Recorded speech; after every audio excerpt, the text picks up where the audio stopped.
Hello, everyone. Good afternoon. Welcome back to the... Hi. I was about to introduce you guys. Welcome back to the Auditorium number 1 at the São Paulo Expo Convention Center. I'm Guilherme Dias. I'll be your host. And this is day 1 of the largest and most exciting independent gaming festival in Latin America, the Big Festival 2022. Our next panel is part of the Big Business lineup, and it's brought to you by our sponsors, Apex Brazil. In this session, we will learn about external development from 4 of the top Brazilian studios. What more? What more? They will share with us how they grown, major lessons learned along the way, their experiences working with AAA international clients, and their thoughts about the future state of external development in Brazil. One last message before we begin. If you have any questions, you can send it to ask.bigfestival.gg, and the best questions might be selected to be answered at the end of the session. Are you ready, guys? So let's give a warm welcome to Thiago de Freitas from Coco, Daniel Monastero from DX Gameworks, and Augusto Santana from Puga Studios. So it's up to you guys. And does Paulo join us as well? Oh my God, I'm so sorry. There's more. Paulo Luis Santos from Flux Games. Sorry, Paulo. And finally, Christopher Wren, Chair, XDS Advisory Committee. Cool. Thank you. Obrigado. Thank you. Hi, everybody. Welcome to Big. Welcome to our session. Thank you so much. Oh, my God, Paulo. He's the puppet master. Can you hear us? Yes, I do. I feel so powerful. It's like I'm Emperor Palpatine or something here. It's so cool. Well, welcome, sir. Welcome, welcome. So thank you, everybody, for coming to this session today. My name is Chris Wren. I am the head of XDS events for Electronic Arts. And this is a real honor for me. I'm a Canadian guy coming to Brazil to host these really important companies. And this is my 3rd time to Big. 2014, 2018, and now today.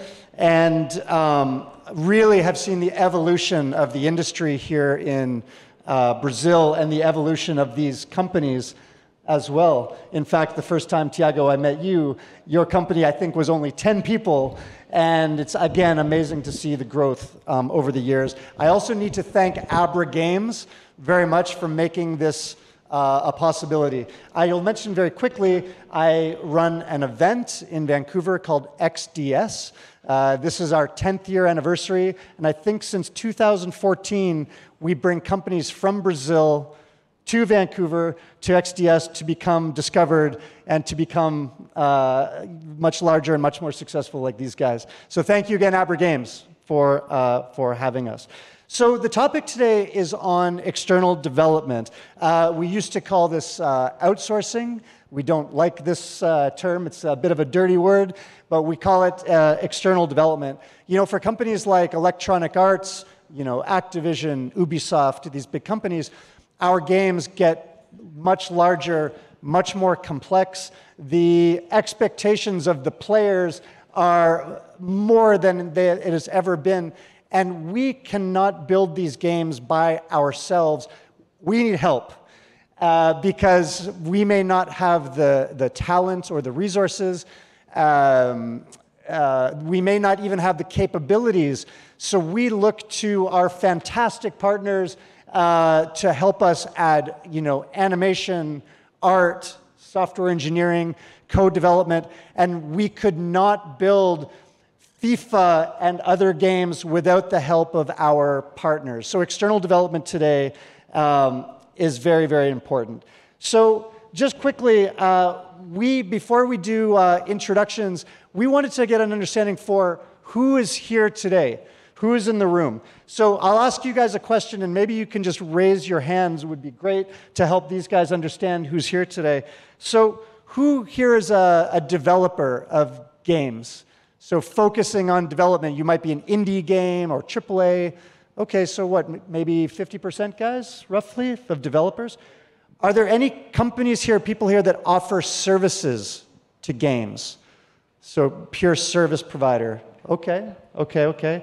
And are there companies that are doing both, doing development and doing services? Okay, far fewer of those. And is there anybody here that's just a fan of video games or students? Okay, a few guys. So you guys are here to learn. That's awesome. Okay, I've talked too much. I'd like to pass it to you guys for a minute. Can you just give us, maybe Tiago, we'll start with you, just a very brief introduction to yourself and your company. Let us know, how long have you been around? How large is the company today? Who are some of the top clients maybe you work with today? Yeah. Well, first of all, thanks a lot for the introduction. Just a fun fact that I just realized here is that actually there is some sort of a pattern about you. You only come to Brazil when it's time for World Cup. So it's 2014, 2018, and 2022.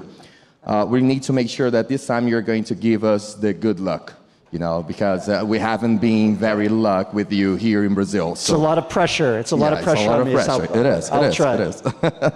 I'm Tiago. I'm the CEO of Cuckoo. Cuckoo is the largest co-development, especially for AAA games here in Brazil. We do not only do arts for games, but we actually do full products, and we do co-development with AAA titles. We have been very known because of our work on Call of Duty, Horizon Forbidden West, Horizon Zero Dawn, Snap Ghost Warrior franchise, and now we are about to launch a spin-off of our company, which is going to be totally focused on the metaverse. That is going to be, we are going to let you people know really soon as well. So we are around for almost 11 years, and yeah, we are over 100 people now, and we're still growing really fast. This is all I can say right now. Very cool. Thank you, Tiago. Augusto. Okay. Thanks everybody for being here. I'm Augusto. I am the business manager at Pug Studios. We've been around since the end of 2013. We started doing our own IPs, and then we pivoted to become an outsourcing studio, external development studio. Now we provide only art, 2D, 3D, tech art, and animation. We are about 150, give it or take, 4 people today. It's really, really good being here. I think that one of the major clients we have is Gearbox, and so many others. I don't want to be unfair to the other guys, so Gearbox, Future Play, and so forth. I remember the first time I met you here in 2018. It's so good to see everything that has been happening in the industry, in the ecosystem, and it's good to know that we are building something very, very important for everybody in the future. So, yeah, thanks again. Thank you, Augusto. Daniel? Hi, I'm Daniel Monastero. I'm Chief Creative Officer for DX Gameworks, which is a kind of a new company founded on top of Garage 227 Studios, which, I started that in 2014 or so with some partners. We do a lot of porting, engineering, optimization. We do some art. Our clients are publishers that have games to be put on platforms, or clients that need their games to run better. And also we solve a lot of problems to people that need their games to, work better. It's a weird situation because porting and optimization is really focused on the results. And I was talking to Chris about it. It's like we love the idea of making something run better on platforms, the limitations and all that. We're about 200 people or so right now. We are sort of a publisher, so we're publishing games. We have a booth outside. You can stop by and see what we're publishing. And we also develop first-party games. Yeah, we do a lot. It's weird. Awesome. Thank you, sir. And now to the puppet master, Paulo. Hi, Chris. Hello, everyone. Thanks for the invitation, for the opportunity to contribute to this great panel here. I'm very excited on everything we can discuss today. I'm Paulo Santos, known in the industry as Paulão. I founded Flux Games 10 years ago. We just turned 10 last week. It was really cool. We gathered all the team. We are around 60 people now in the company. We are a company that creates a vision, directs, develops, and ships games. So we do one-stop shop for full projects, usually in a work-for-hire space. One thing that we are more known for is the Cobra Kai game from the Netflix hit show that we released a couple years ago with our great partners at Game Mule, which were the guys that hired us to do that job, trusted us, and it was great. And we have, for the first 7 years of the company, we did a lot of different things, and then we decided to really focus on consoles, premium games, on the product. We stopped doing mobile and other different platforms to focus on that. It was a great decision. Now we're becoming better and better in doing that, and the team is growing, and we're going to discuss many of the cool things that are happening with our industry now.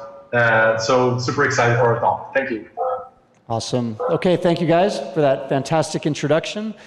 There was one important point, actually, I forgot to mention at the beginning, which is as part of this XDS event that I'm involved in, we do a report each year called the External Development Insights Report, and it shows the trends and the statistics internationally with respect to external development.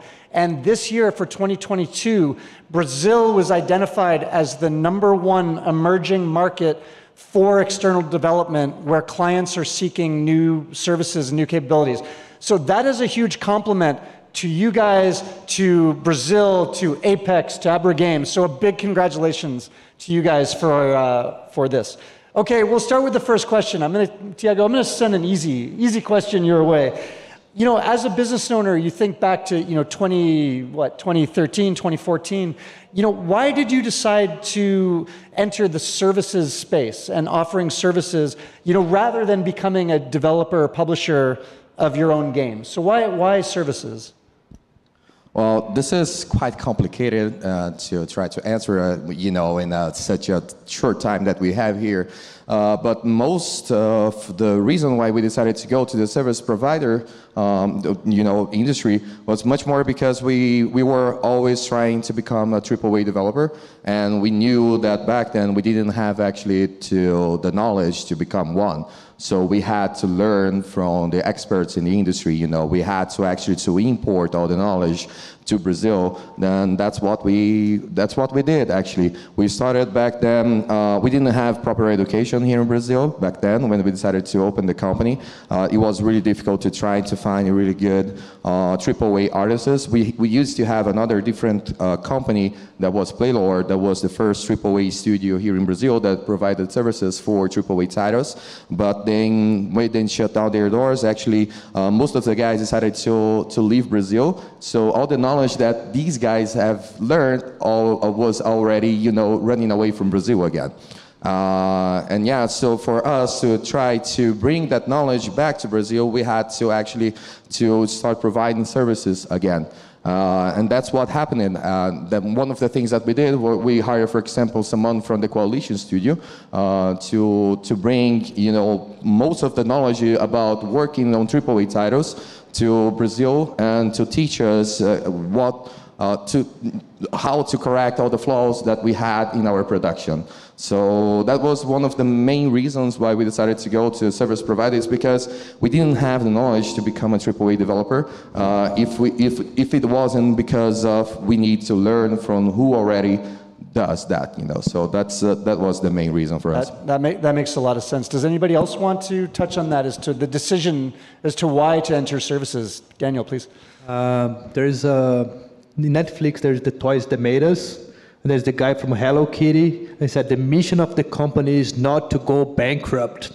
We were a developer. We launched a game, and we said, dude, we have to make more games faster and not go bankrupt. As Tiago was saying, learning was really important. And we decided to learn making more games. And the only way to make more games was to work on other people's games. So we worked with several Brazilian developers. An idea that we are not going to go bankrupt as a mission was really important back then to make the decision, because now we made full circle, right? We are back developers, we are publisher, we are services, and we are not broken. Like we didn't go bankrupt yet, but it's still a mission of the company, and that's like a the very yet valuable part. learning experience. Don't go bankrupt, people. That's bad. I think you're running a separate session on this later. I can do it. No, this is great. Do you have something to add, Augusto? Yeah, I think it's we started doing our own IPs and then we pivoted to provide services in the middle of 2017. We had issues to cover. We had to do that, and I mean, we need to understand the business as a whole. Business must live.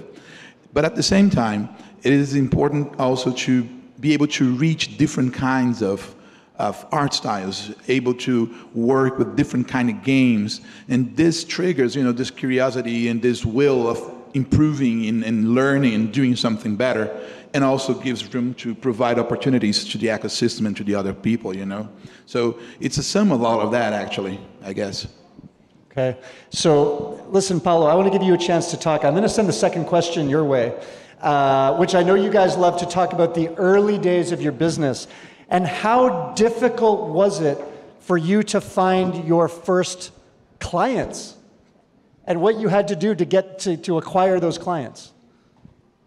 That's a great question, because it is so tricky to set your foot in the market when you still don't have history and people don't really trust you, because what have you done? Like, can you ship games? Can you develop a specific art style, like Augusto mentioned? Can you do this? Can you do that? If you haven't yet, so it's like tag thing. I haven't, but I need an opportunity. So it's really hard to break that wall to get in.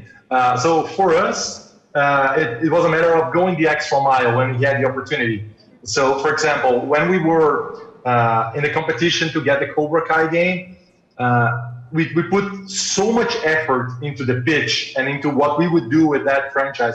The franchise wasn't as big as it is now. It was still on YouTube, but we fell in love with it and just went a long way further than other competitors that maybe had more history and could be a little bit of a lesser risk when they were choosing the provider. But we were so into it, and there was so much attention to detail and passion and creativity into that specific RFP, which is something that kind of changed our history. And I'm forever grateful for Game Mule to having chosen us on that moment.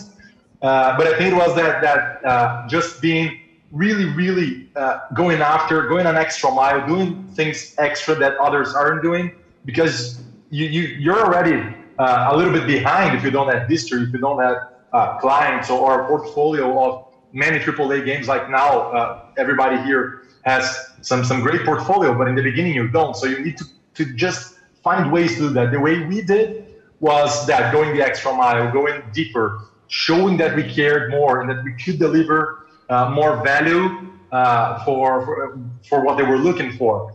And it's a little bit subjective, I know, but that's what's worked for us, and it could be a little bit different for everyone else. But just being very focused on showing the value you can add to whoever is hiring you was key for us. So I would say that was the most important thing, to overcome that very difficult start to get into the business. Thank you for that. I'll also say probably you hosting your famous candlelight party also helped you acquire clients, and this is your legacy. If anyone doesn't know this, please ask Paulo about this later. Anyone else want to discuss, the challenges of finding clients in those early times? Thiago. Yeah, sure. One of the things that we can say is that, well, back then it was really difficult to have a really strong portfolio, And so the only thing that you could do was to actually work a lot in relationship, actually work on relationships with clients or potential clients. That's all what we had to do back then. I think that's one of the things that I learned in my life was that actually people do business with people and not with business, and not with companies. So you need to invest a lot in building good relationships with your clients or with your prospects. So that way they can actually start believing in you. They can start actually wanting you to partner up with them, and then they can even be open to also teach you how to work with them. This is what happened with us. For example, for our first AAA title, which was Horizon Zero Dawn. We didn't have even a team to put together. We partnered up with the guys from Diorama, for example. One of the things that we did back then was to invest a lot in the relationship with the guys from Guerrilla Games, and then we brought the opportunity of bringing Brazil back to the mainstream of games again, to participate in a big title again. So, but that actually came not because of a portfolio, but because of relationship, and not because of the quality back then, because we had to learn their pipeline. We had to actually fail quite a lot until we start making it, So I think that investing in a relationship was one of the most important lessons that I could learn, and this is what Cocoo is made about. We're made about relationships, and we also have our own parties, by the way. So. Yeah. And hold that thought about failing and the importance of failing, because we want to come back and talk a little bit about this. Anybody else want to add to the early challenge of discovering the first client? I think that it's just in addition to what was said, is it's very, very important to attend to events. It's important to be here. My first event was Big in 2018, and it was because of Big that I cut my first deal. So it helps us to bring people together and understand and get to know each other. So attend the events, build the relationships, like it's been said here. It's important. Everything is made up because of the relationships you build, and keep them solid. Thank you. So Daniel, I'm gonna pass the next question on to you. So you fast forward to today, and in a lot of cases, there's companies here in Brazil that are literally turning away work and turning away opportunities because you guys are just so busy. But as compared to your early days, today, how do you seek out those new clients, and how do you pick those projects and those opportunities? In the beginning, you're always chasing the next thing, and you're always worried about what's next. And then you learn that what's next might actually fail you, might actually make you go bankrupt. And because you want more and you want more, you might take something that you are not ready to take. And that valuable lesson of, you're always chasing the next thing might get you something that you cannot finish. And then you get your first contract that is, complicated. And then when you get to a point where people are looking for you, like I can say that Nintendo references us to clients. So that's a major, achievement. Like Nintendo is actually saying, hey, these guys are good for porting the games to Switch. And then I hug the guys like, oh, I love you. And then there are some games that we're just going to say like, look, there's not enough time, there's not enough budget. I think we're not going to be able to do it. We can advise you on that. But I don't want to be any part of it because it's going to be complicated for us. So the point about turning away opportunities is about learning that you might actually not be able to make your client happy or do justice to the game. Talking about artwork, that's a really complicated situation because you have to adapt to the artwork created by somebody else. So you're like, I'm doing anime or whatever. So who in your team can do anime like that guy? And that's very complicated. And sometimes I like say, hey, I cannot do it. Because you're not going to do justice to the game or to the vision.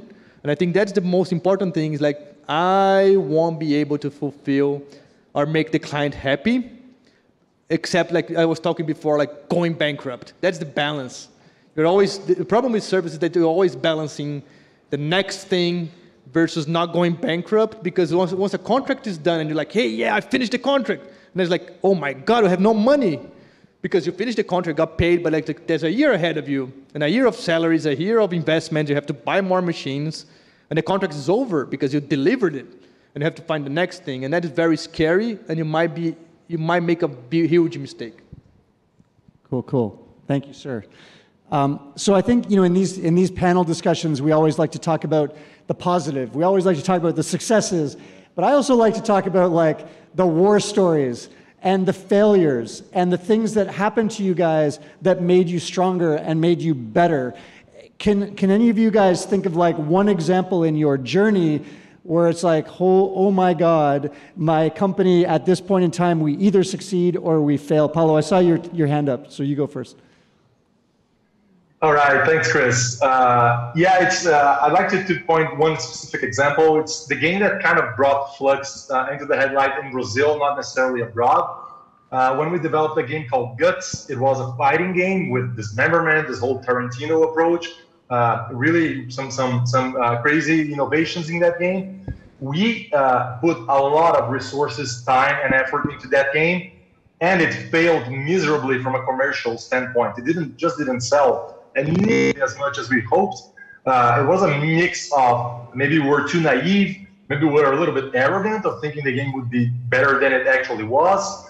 But it was one huge fail that happened in our story and made us look like let's just regroup here, see where to go from here.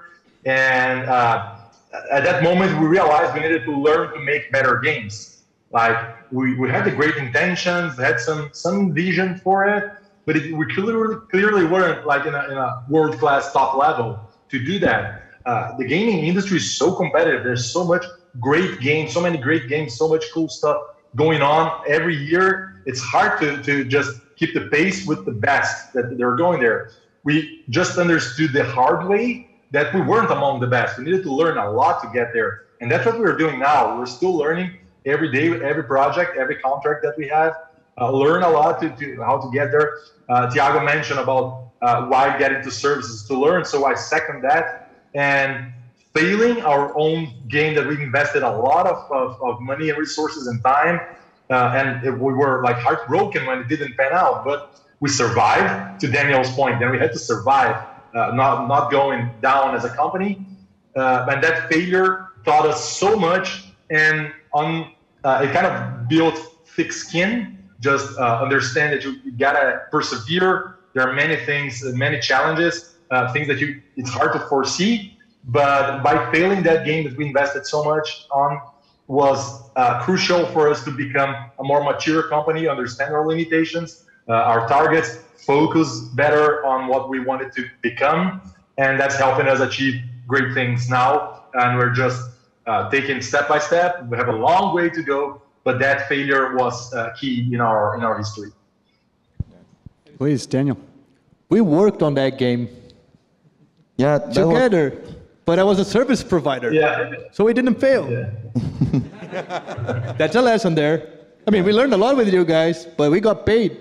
And that's important, because we want the game to succeed. As a service provider, we were proud of our work, but the lesson was, Paulo has a heartbreak, and then we were like, oh my God, it failed. What's next? What's the next client? And then we just moved on. And I'm his friend, I love you. But that's important about the service company. There's a positive about it. We learn through other people's mistakes. And that's, I love it. I love you, Paulo. Thank you for trusting us to doing that game with you. Yeah, and I think that's a very important thing that you mentioned, Daniel. Is that actually, I believe that all 4 companies here, they already work it together at some point. For example, Cuckoo, we started as a Facebook kind of company. We decided to do games for Facebook and when we finished the game, Facebook wasn't that good anymore, so people had already shifted to mobile games. And then we almost went bankrupted, and then we decided, and then we got our first deal to work with the guys from Apex, for the World Cup here in Brazil. And then we got some money, and then we decided, okay, let's give it another try. Let's now try to do our own mobile game. And that's when we hired our CTO nowadays, Manuel, and also another really good guy, named Pancho. And then we tried to make the Bacon Run game. We never delivered that game. Yeah, we never delivered that game, so we failed again. But we were becoming good at providing services, And then that's when we decided to, okay, let's invest a bit more in this field, and that's what we have. That's what we were doing. And in the beginning, we started partnering up with companies that were also failing at the time. Diorama was a short company. It was a really small company back then, and they didn't have any of the connections that Cuckoo had. you know, and then we invited them to participate in a project. We did the same with the guys from Puga, for example. Puga, they decided when they were working on their own titles, what they did is actually I think that they went bankrupted. Rodrigo is right there. He doesn't like me anymore, but who cares? But he actually back then, when they went bankrupted, we said, okay, why don't you guys just come here and we can actually incubate you guys? So what we did actually with Puga, we brought them to our home, to our facilities, so they could actually start. And the first projects that they've done, actually we brought the first contracts for them. And then of course they learned very well and they are doing really good. They got sold for real Nate, so it's a big achievement for the Brazilian industry as well. But this is something that, you know, that actually says a lot about Brazil. We kind of survived all the failures because we could work together, you know, and we were always working together as a team. I worked with Paulo as well, worked with, for example, Daniel as well. Daniel helped us in another project, and Daniel was, we were in the need of a team, and then all of a sudden we would come to Daniel and say, hey, then please help us because we do not have all the arms here. Yeah, so this is one of the things that we have done. I can't think of another region where the companies collaborate so closely. I 3D modeled for that project. I did 3D models and textures myself at night. At home, I was like doing 3D model in my living room, like, hey, awesome, thanks guys. So listen, Thiago, so you'd mentioned the recent success for Puga and the announcement, what was this, maybe 3-4 weeks ago, that the Ukrainian company Roommate is in process of acquiring Puga. So Augusto, if you don't mind, can you tell us a little bit about, you know, what is the journey that you guys went on to get into this position, and what are the advantages that you hope is going to bring, you know, Puga and the industry in Brazil? All right, the journey has been long, winding, but also very pleasant. I think that one of the most important things is to learn from the mistakes, really. One of the things that I personally had to learn was when we are small, we also work with very small companies, and sometimes you think you know the other person, you know the other company, and you don't sign a contract, and then sometimes you don't really know, so always sign the contract, always have that sign, and you keep learning from these small mistakes every day. I think what has been taking us here is really about how we value our culture of being a diverse company who gives opportunities for people and who cares about the ecosystem. Like it's been said here, we have been working together for a long time in different ways. And when you do that and you keep doing it and you trust in the work, people eventually will see what you're doing because you're doing it right. And if you make a mistake, it's okay, just be vocal about it and let's move on. We started having these conversations with the Roommate last year. Can't give too much detail, but it's not one conversation. There are so many things that goes in the way, and you got to understand how you fit. You know, if there is a fit, and you got to understand and respect everybody's limits and ways of working and producing and delivering. So it's been very, very, very interesting. We are exchanging a lot of information about processes, about development, about how we want to work and what we want to build as a whole. And we have news in the next weeks.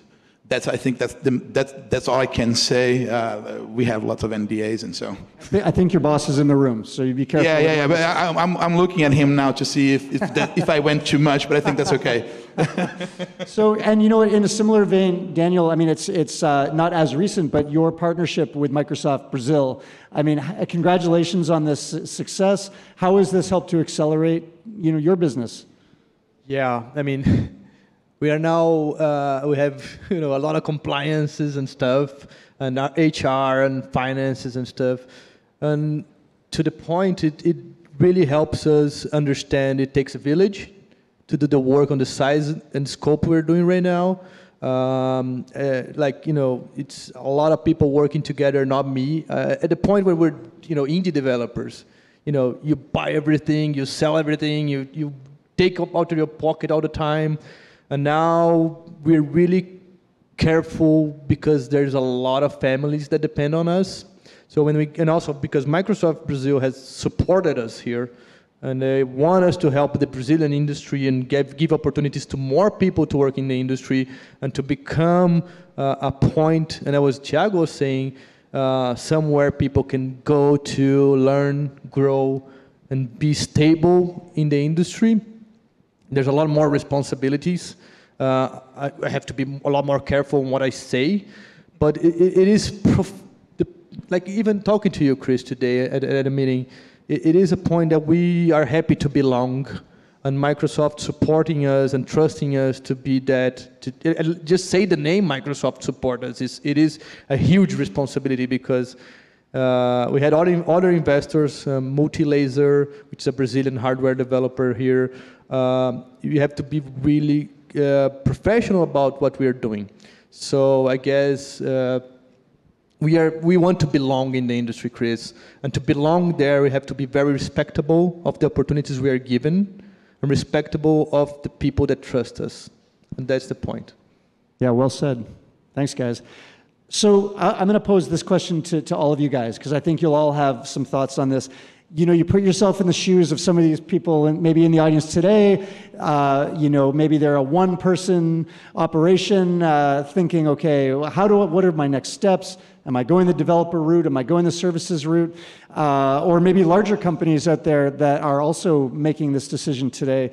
So what opportunities do you guys think exist for entrepreneurs in Brazil that want to start a company, that want to start services? What are the opportunities today? I think I can start answering this. Yeah, we have a saying here in Brazil, which is when we started, everything was grass. I don't know how to actually translate that. It's tudo era mato is in Portuguese. When we started, everything was like this, So it was really hard for us to succeed.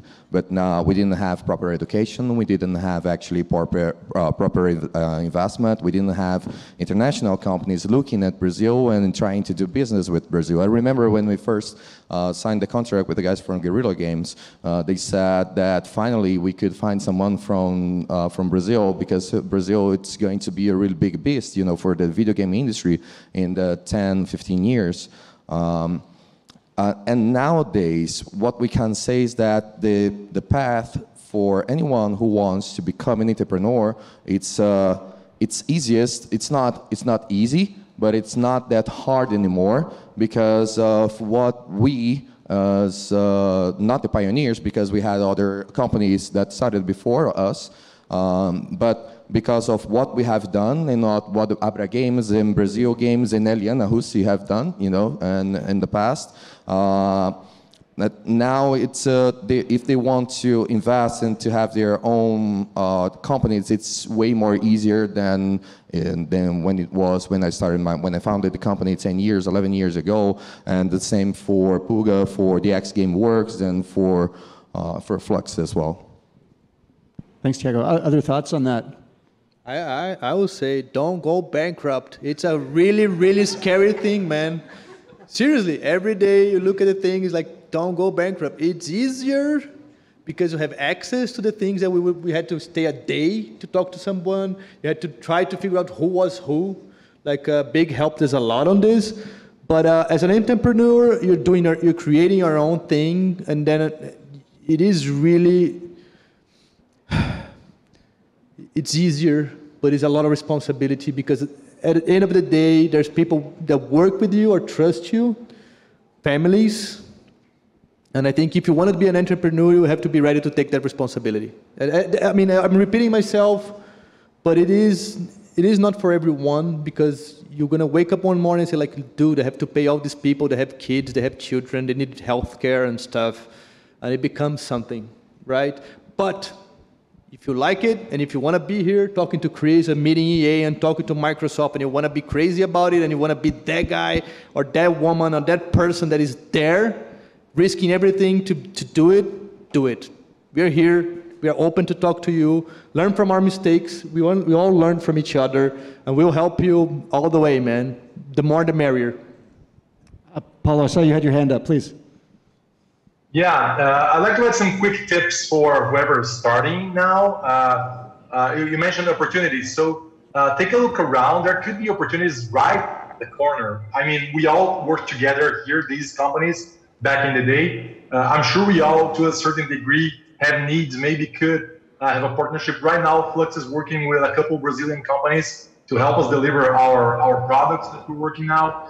And there could be opportunities lying around because there are so many games to be made. The industry is like boiling. Everything is just going on so fast, and everybody's looking for talent to develop stuff, right?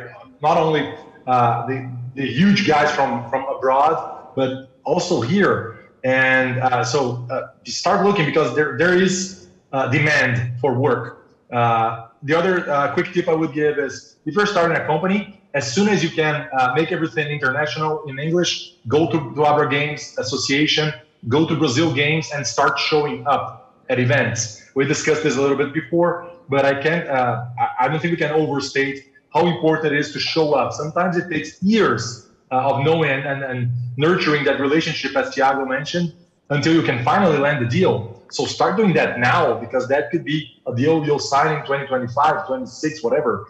So that's one very important tip I would give to whoever is looking into starting a company. And another one that's a little bit personal, I don't know if everyone thinks the same, I would advise to focus and try to be really good at one or two things, at least in the beginning, because you don't have the history, all like the portfolio, all those things. But if you're really good at something, it could be easier, maybe. It's not easy, but it could be a little bit less challenging to find a client that needs those things that you are really good to excel at, because everybody's looking for excellence. And if you see a company that's really focused and does something really well, it's easier to trust that company with something. That's a personal take here. So those are the tips I would give to whoever's trying to get into the industry. And I would agree with that personally. Being on the buyer side, don't say that you're an expert at everything, because nobody is an expert at everything. Well, maybe Daniel, you put up your hand,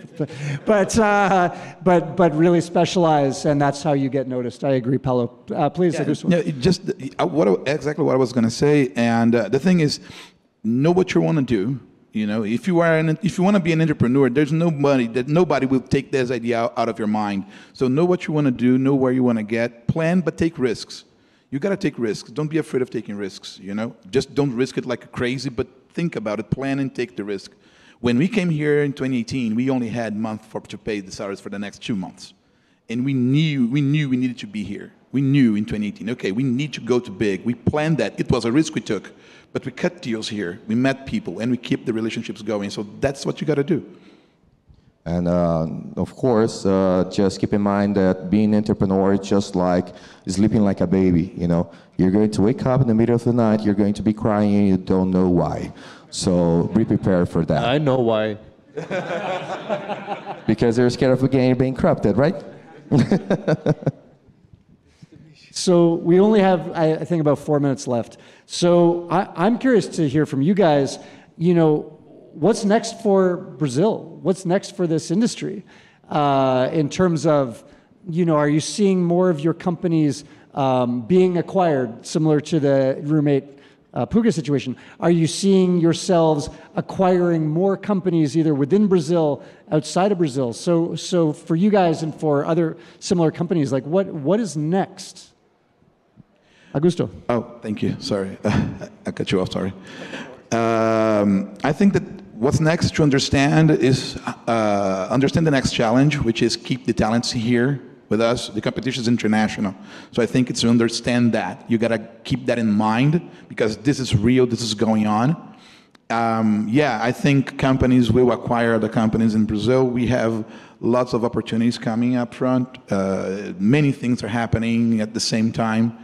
And I think that we will see a new round of people more qualified to work now because the universities and technical courses, they have been putting people in the market and they have been taking courses and getting themselves qualified. So we will have more opportunities to keep the talents here, but to find talents here, but it's going to be tough to keep them here.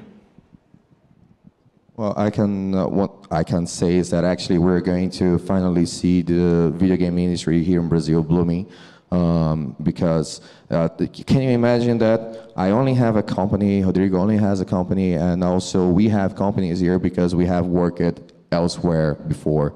And now we have even more companies, being incorporated here in Brazil every month. And they are from people who are totally different from our background, because when we started, we didn't know how to act. We didn't have actually a lot of examples on how to succeed in the video game industry.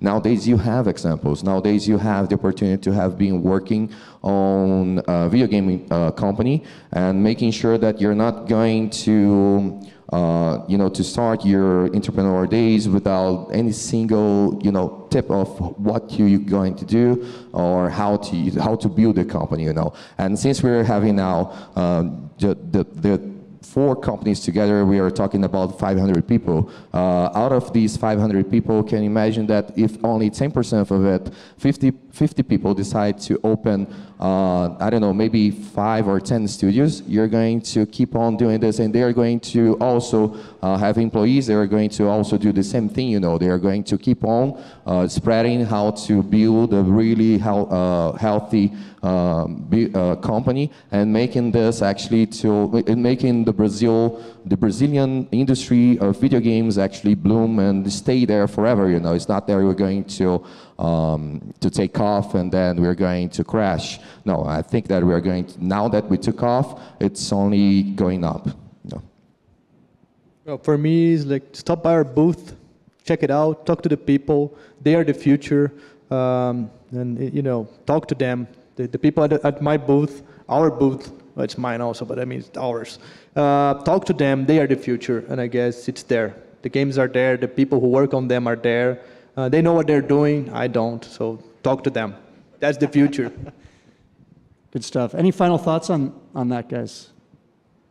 No. Can I? So just to add to that very quickly, I think it would be very important for us as an industry to just raise our roof, like the quality where we can reach as developers here. And that's why I think education is key for Brazil to keep this momentum going, because at some point, and I think everybody here at some point dealt with this, it's a matter of how great of a thing, of a game, of art or whatever technical challenge can we handle, and we need to keep getting better at stuff that will keep bringing more money to Brazil, more deals, more games, more investors, more publishers interested in doing business with us. But we need to keep raising our floor and our roof just to become better. So a shout out to the educations and teachers out there who are trying to get more qualified people entering the business, because we know that brain drain, as Augusto mentioned,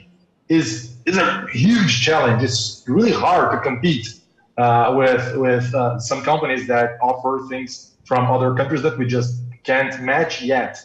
We'll get there, but we're not. So how we deal with this brain drain, I think education is a really big piece of what we need to achieve in the near and midterm future to keep this momentum as a very interesting country from the game development perspective.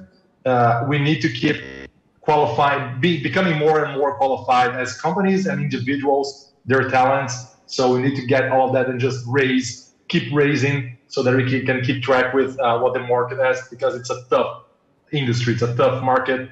It changes every year a lot, and we need to keep up with that. Well, Paulo, I believe with the success trajectory you are all on, you are going to retain that talent here. And I think there's going to be much more international talent that will want to move here and partner with you and work with you. And I believe that's part of the future. It's a real honor for me to be with these guys today and hear their journeys. So please give them a warm round of applause.